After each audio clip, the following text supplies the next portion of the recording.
Hello दोस्तों, एक बार फिर से आपका स्वागत है। आइए चलते हैं बिहार सुबह की ताज़ा खबरों की ओर। लेकिन उससे पहले अगर आपने अभी तक इस चैनल को सब्सक्राइब नहीं किया तो कर लें, जिससे कि आपको बिहार सुबह की ताज़ा खबर रोजाना मिलती रहे।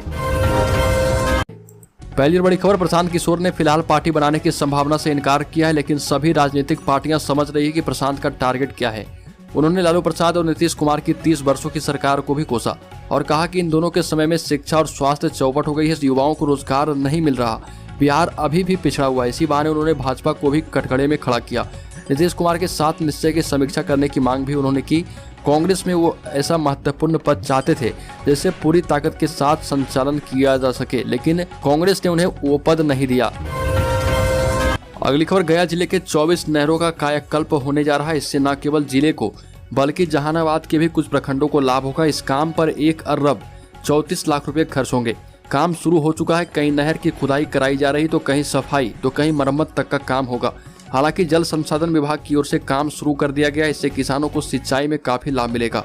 इधर जल संसाधन विभाग के एग्जीक्यूटिव इंजीनियर अजय कुमार सिंह का कहना है कि हर खेत को पानी पहुंचाने की योजना के तहत गया सिंचाई प्रमंडल ने 24 नहरों को ठीक करने का निर्णय लिया है। अगली बड़ी खबर, धर्मेंद्र प्रधान को बिहार में मिली अरुण जेटली वाली भूमिका। केंद्रीय मंत्री धर्मेंद्र प्रधान और मुख्यमंत्री नीतीश कुमार की कल यानी रात को मुलाकात हुई। अचानक हुई यह मुलाकात करीब 2.5 घंटे तक चली। यह खबर सामने आते ही कई बातों पर चर्चा शुरू हो चुकी है। बताया जाने लगा है कि प्रधान मंत्रिमंडल विस्तार पर चर्चा करने आए थे। कुछ ने कहा कि मुख्यमंत्री के सामने राज्यसभा जाने का ऑफर भी लेकर आए थे, लेकिन नीतीश कुमार से मिलकर धर्मेंद्र प्रधान ने कहा कि भाजपा को कई मसलों पर जदयू का सहयोग चाहिए। भाजपा नहीं चाहती कि नीतीश कुमार या फिर जदयू उनसे अलग हों। किसी भी हाल में नीतीश कुमार को भाजपा खोना नहीं चाहती है और इसी बात को लेकर चर्चा हुई। अगली खबर, आयुष्मान भारत के तहत गोल्डन कार्ड बनाने में सीतामढ़ी नंबर 1 हो चुका है। प्रधानमंत्री की महत्वाकांक्षी योजना आयुष्मान भारत, जिसके तहत गोल्डन कार्ड बनाने में सीतामढ़ी पूरे बिहार में अव्वल है। यहाँ तक कि पटना को भी 30वें नंबर पर छोड़ दिया है। सीतामढ़ी ने अकेले वित्तीय वर्ष 2021-2022 में 72,063 लोगों को कार्ड बनाकर दिया है। आपको बता दें कि प्रधानमंत्री जन आरोग्य योजना के संबंध में जिलेवासियों को जागरूक किया गया था, जिसके बाद यह नतीजा देखा गया है। अगली खबर, मार्च 2023 तक पूर्णिया में हवाई यात्रा होगी शुरू। पूर्णिया में मार्च 2023 तक विमान उड़ान भर सकते हैं। यह आश्वासन केंद्रीय नागरिक उड्डयन राज्य मंत्री ने दिया है। पूर्णिया से नागरिक विमान सेवा शुरू कराने को लेकर मिथिला स्टूडेंट यूनियन के प्रतिनिधि केंद्रीय नागरिक उड्डयन राज्य मंत्री से मिले। मिथिला स्टूडेंट यूनियन के जिलाध्यक्ष सह प्रमंडल प्रभारी अविनाश कुमार मिश्रा ने पूर्णिया से अविलंब विमान सेवा शुरू करवाने के लिए नागरिक उड्डयन राज्य मंत्री जनरल बीके सिंह से मुलाकात की। अगली खबर, बिहार में औसत से 109% अधिक बारिश होने की संभावना है। बिहार में प्री मानसून के दौरान औसत 81.7 mm बारिश होती है, लेकिन इस बार इससे ज्यादा 109% होने का अनुमान है। राज्य में वर्ष 2013 से 2021 तक प्री मानसून के दौरान 2 बार 2018 और 2019 में सामान्य से कम बारिश हुई। 2021 में 227% अधिक बारिश रिकॉर्ड की गई है, लेकिन इस बार 109% बारिश रिकॉर्ड की जाएगी, जो कि काफी अधिक है। अगली खबर, आचार संहिता के उल्लंघन के एक मामले में केंद्रीय ग्रामीण विकास एवं पंचायती राज विभाग के मंत्री सह बेगूसराय के सांसद गिरिराज सिंह को लखीसराय ACJM प्रथम कोर्ट में पेश किया गया। केंद्रीय मंत्री के साथ एक टीवी चैनल के ब्यूरो प्रमुख और एक स्थानीय रिपोर्टर भी संदेह उपस्थित थे, जिसके बाद गिरिराज सिंह को इस मामले में बरी किया गया है और इससे पहले केंद्रीय मंत्री पटना से सड़क मार्ग से लखीसराय पहुंचे थे।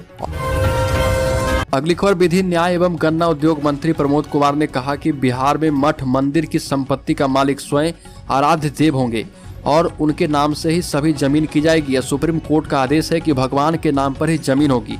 भाजपा मुख्यालय में आयोजित सहयोग कार्यक्रम के दौरान कहा कि मठ मंदिरों की जमीन की अवैध बिक्री स्वतः ही रद्द हो जाएगी।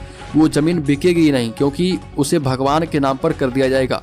बिहार सरकार के विभागीय अधिकारियों ने मठ मंदिर की 30,000 एकड़ जमीन को खोज निकाला है और इस पर अब बिहार सरकार भगवान का कब्जा करवाएगी।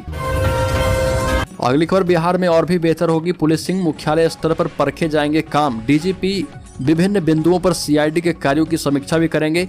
पुलिसिंग के लिहाज से संवेदनशील थानों की समीक्षा के साथ अब मुख्यालय स्तर पर सभी प्रभागों के कामकाज की समीक्षा भी की जाएगी। डीजीपी एसके सिंघल हर एक प्रभार के कामकाज को खुद देखेंगे और इसकी शुरुआत कर दी गई है। डीजीपी सबसे पहले अपराध अनुसंधान विभाग के कार्यों की समीक्षा करेंगे। इस दौरान एडीजी मुख्यालय जेएस गंगवार भी मौजूद थे और उन्होंने कहा कि अब बिहार में कानून के तहत बहुत ही तेजी से किसी भी मामले का निष्पादन किया जाएगा।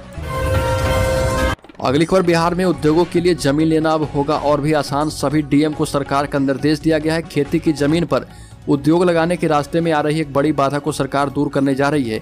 उद्योग विभाग की आपत्ति के बाद राजस्व एवं भूमि सुधार विभाग ने अनुमंडल अधिकारियों को कहा कि उद्योगपतियों को किसी भी जिले में जमीन लेने में कोई दिक्कत डीएम साहब नहीं आने दें। अगली खबर, बिहार की राजनीति में पीके की एंट्री के कयासों के बाद लगातार हलचल मची है। हालांकि पीके ने अभी किसी राजनीतिक दल के बनाए जाने से इनकार किया है और कहा कि वह जन सुराज के लिए आए हैं और इसे जनता तक पहुंचाने के लिए पदयात्रा करेंगे। प्रशांत किशोर ने 5 मई को पटना में प्रेस कॉन्फ्रेंस कर कहा था कि राजनीति में उतरने के संकेत हैं, लेकिन अब तक उन्होंने कोई पार्टी का गठन नहीं किया है। बॉलीवुड से भी उनके लिए प्रतिक्रिया आई है। बॉलीवुड क्रिटिक केआरके यानी कमाल आर खान ने पीके पर टिप्पणी की और कहा कि 3000 किलोमीटर की पदयात्रा एक नया ड्रामा है भाई साहब, आपका कुछ हो नहीं सकता। बिहार में लालू और नीतीश जैसे धुरंधर अभी